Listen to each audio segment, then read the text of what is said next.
Black Lives Matter helps teach America that cops are racists who end up killing unarmed Black men in tight situations because they pull the trigger based on these deep feelings that they still have, despite how far we've come on superficial expressions of racism. And I think you and I both know that's simply not true. The evidence does not support the idea that the cops are going around shooting Black men and not other people. It's disproportionate because Black men are also disproportionately poor, which is a different problem. Poverty brings you in contact with the police. I don't think it's poverty. I think it's crime. How do you account for the higher rate of rape offending amongst African Americans? How do you account for the higher rate of homicide when the homicide hasn't got anything to do with getting money? It's got to do with fighting over territory or settling a beef. There are cultural issues at play here. I found myself thinking, look at everything that Lewis and like-minded people had accomplished with this patience.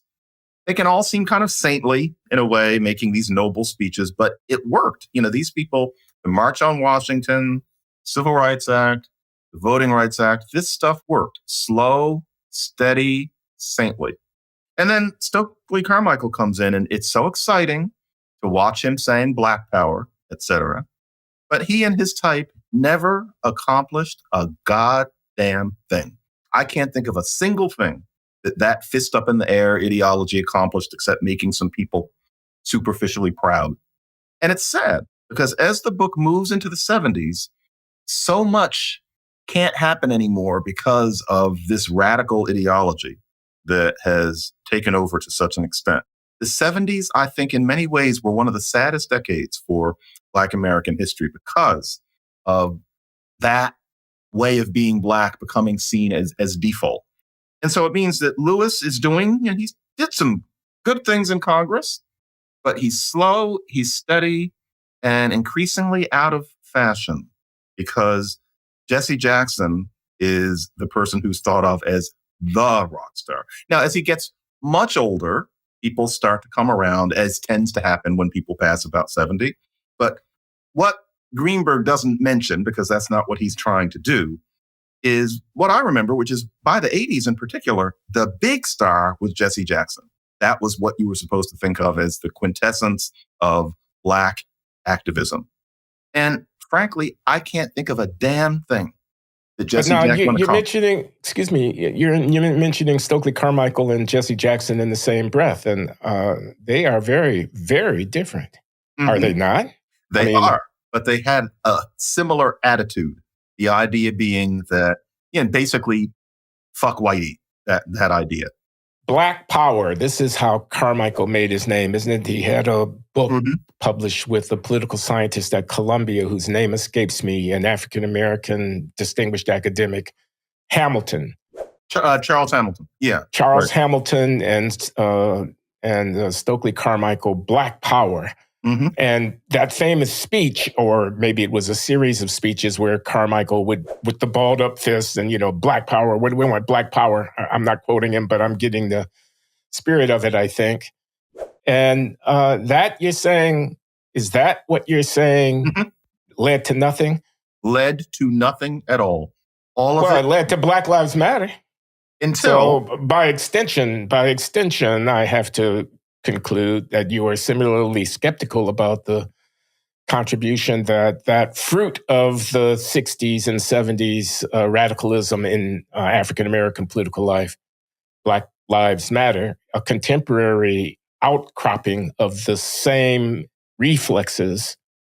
And you say not having accomplished a damn thing? Not to put words in your mouth, but I mean, and what about the Muslims? What about the Black Muslims, Malcolm X, that strand of, I'm going to call it radicalism, although you could argue, but it was certainly ethnocentric, Afro-race-centric, and it was a rejection of politics by ordinary means and a kind of, pulling up our bootstraps and, fuck whitey. I mean, again, they might not have put it quite in those words, but you got that idea from hanging around those people.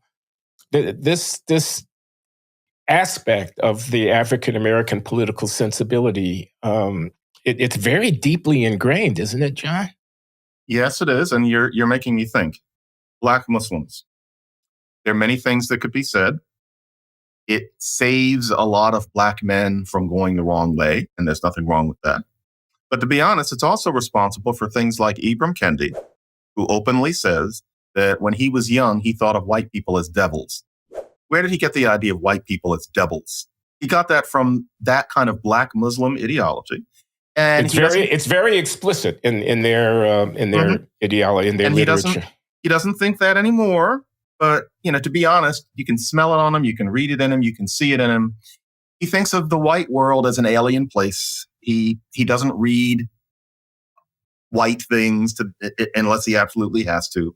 He's balkanized. He's limited in that way. He limits himself very viscerally to Black things, racism, black racism. And that's because of that kind of ideology. And I'm not jumping on him as an individual. He's a type. He just happens to become prominent. We both know that there's a type.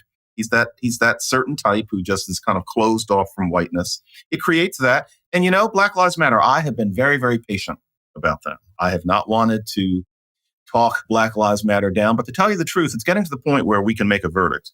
And it is that the national organization, Black Lives Matter, appears to be rather humanly corrupt. And also, honestly, Black Lives Matter helps teach America that cops are racists who end up killing unarmed Black men in tight situations because they pull the trigger based on these deep feelings that they still have, despite how far we've come on superficial expressions of racism. And I think you and I both know that's simply not true.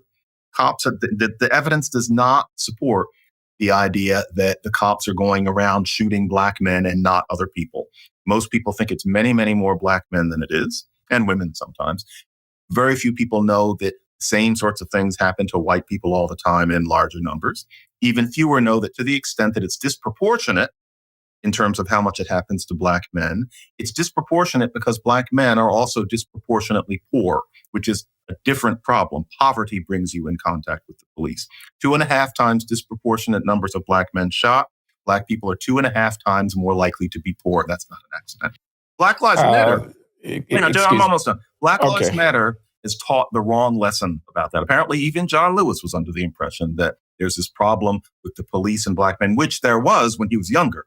But even after George Floyd, apparently, he was saying, how many more Black men are we going to lose?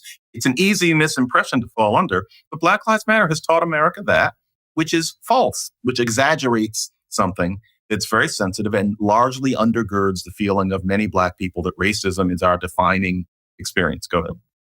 No, I was just going to interject. I don't think it's poverty. I think it's crime. Of course, crime and poverty correlate. You say 2.5 is poor, 2.5 is encountering with the cops. And I mean, if you looked at the crime relative numbers, it would be more than 2.5, I'm pretty sure, especially violent crime. Well, then you're supposed to ask, well, why do these Black men commit so much crime? And I would say poverty. Well, poverty would be on the list amongst a lot of other things, like not having dads at home and, how do you account for the higher rate of rape offending amongst African Americans? How do you account for the higher rate of homicide when the homicide hasn't got anything to do with getting money? It's got to do with fighting over territory or settling a beef, stuff like that. There are cultural issues at play here that are there higher rates of rape in particular? Yes. I didn't know that. Okay. We can look it up. It's not hard to find significantly higher rates of rape offending amongst African American men. But I don't want to dwell on that. I simply want to make the point that poverty and crime are two different things. They correlate with one another, but it's the crime that's driving the interaction with the police, in my opinion.